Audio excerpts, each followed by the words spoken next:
السلام عليكم. أتمنى أن تكونوا جميعكم بخير. Bonjour tout le monde.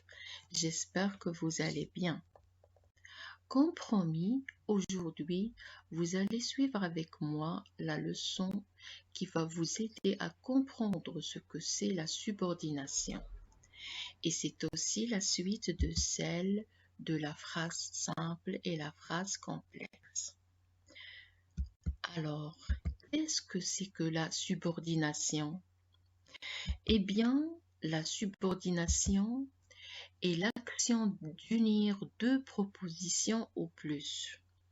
عندما نجمع deux propositions أو أكثر, l'une est appelée proposition principale, l'autre subordonnée. واحدة تسمى proposition principale والأخرى subordonnée. يعني تحتاج إلى la proposition principale. On a un exemple. Elle commença à s'inquiéter quand son fils ouvrit la porte. عندما فتح ابنها الباب كان القلق قد بدأ ينتابها. Alors, tout d'abord, on repère le premier verbe conjugué qui est commença. Le deuxième verbe conjugué est ouvrit. Donc, on a bien deux propositions.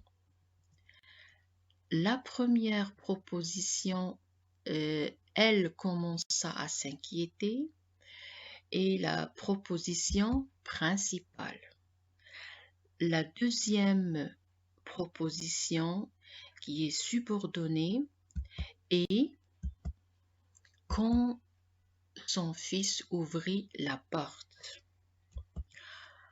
On continue à définir la proposition subordonnée et on dit qu'elle dépend de la proposition principale. إذن la proposition subordonnée تحتاج دائما إلى la proposition principale. Elle ne peut pas former un sens indépendamment de la principale.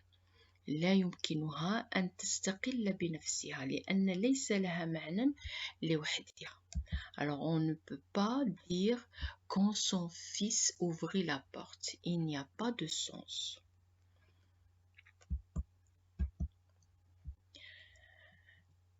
Elle commence, ça veut dire on parle ici toujours de la subordonnée.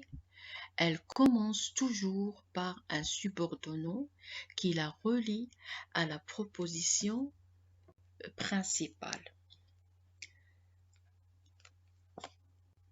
La proposition subordonnée تبتدئ دائما بكلمة تربطها بلا proposition principale. هذه الكلمة تسمى subordonnant. مثل par exemple que, qui, dont, quand, parce que, alors que, etc. Observons bien dans le même exemple, elle commença à s'inquiéter quand son fils ouvrit la porte. Alors, le subordonnant est quand. Il relie la proposition principale, elle commença à s'inquiéter, à la subordonnée qui est quand son fils ouvrit la porte. Passons à un autre exemple. Le film dont tu m'as parlé est intéressant. On repère d'abord le premier verbe conjugué qui est à parler. Le deuxième verbe conjugué est est. La proposition principale est le film est intéressant. Le subordonnant est dont. Alors, la proposition subordonnée est dont tu m'as parlé. et on ne peut pas la voir toute seule, elle n'a pas de sens. On passe maintenant au type de subordonnée. On commence par la subordonnée complétive. Et on lit l'exemple. Je vois que les enfants ont beaucoup joué. Alors, vous voyez bien le subordonnant qui est que. On repère le premier verbe conjugué qui est voir. Le deuxième verbe conjugué est ont joué. Alors, ici, le subordonnant que, alors la subordonnée est que les enfants ont beaucoup joué. Ici, cette subordonnée complétive complète le verbe qui est voir. On dit je vois quoi? Je vois que les enfants ont beaucoup joué. Dans la subordonnée relative, on va voir cet exemple qui est c'est le gardien qui a reconnu le coupable. Alors le subordonnant qui est qui, on repère le premier verbe conjugué qui est, le deuxième verbe conjugué qui est a reconnu. Alors, deux propositions automatiquement. La première proposition, c'est le gardien et c'est la proposition principale. La proposition subordonnée est celle qui commence par le subordonnant. Alors, c'est qui a reconnu le coupable. Ici, qui remplace le nom gardien parce que on peut dire c'est le gardien a reconnu le coupable. Alors qui ici remplace le deuxième gardien pour éviter la répétition. Alors on l'appelle une subordonnée relative. Elle commence par le subordonnant qui est pronom relatif qui remplace un nom. Le troisième type de subordonnée est la subordonnée circonstancielle. L'exemple, on l'encourage afin qu'il gagne. Alors, le subordonnant est afin que. On repère le premier verbe conjugué qui est encourage. Le deuxième verbe conjugué est gagne.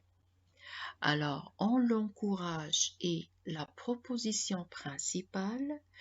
La proposition subordonnée est afin qu'il gagne. Ici, cette subordonnée afin qu'il gagne occupe la fonction de complément circonstanciel de but. On dit dans quel but on l'encourage afin qu'il gagne. Alors la subordonnée circonstancielle occupe la fonction de complément circonstanciel de la phrase. On peut la supprimer ou la déplacer aussi.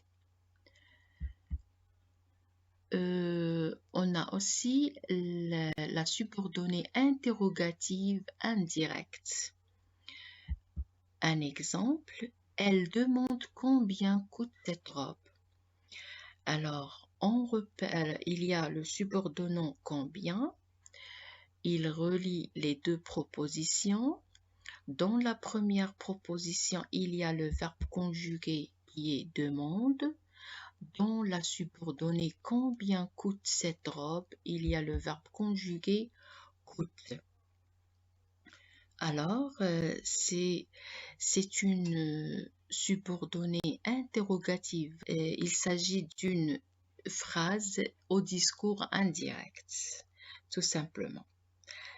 Le discours direct, on dit, par exemple, elle demande combien coûte cette robe, avec les guillemets bien sûr, et quand on la transforme au discours indirect, on a elle demande combien coûte cette robe.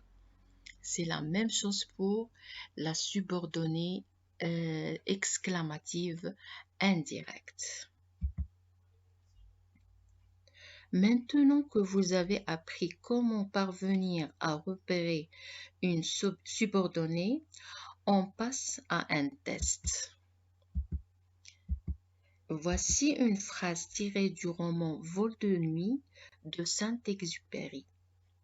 Quand il eut stoppé enfin devant le hangar, tandis que les mécaniciens et les manœuvres se pressaient pour décharger la poste, le pilote pèlerin ne bougea pas.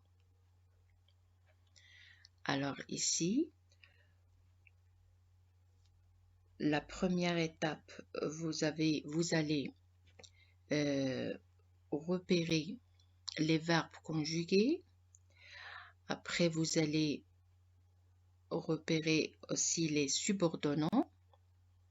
Et comme ça, vous allez parvenir à trouver les subordonnés qui se trouvent dans cette phrase.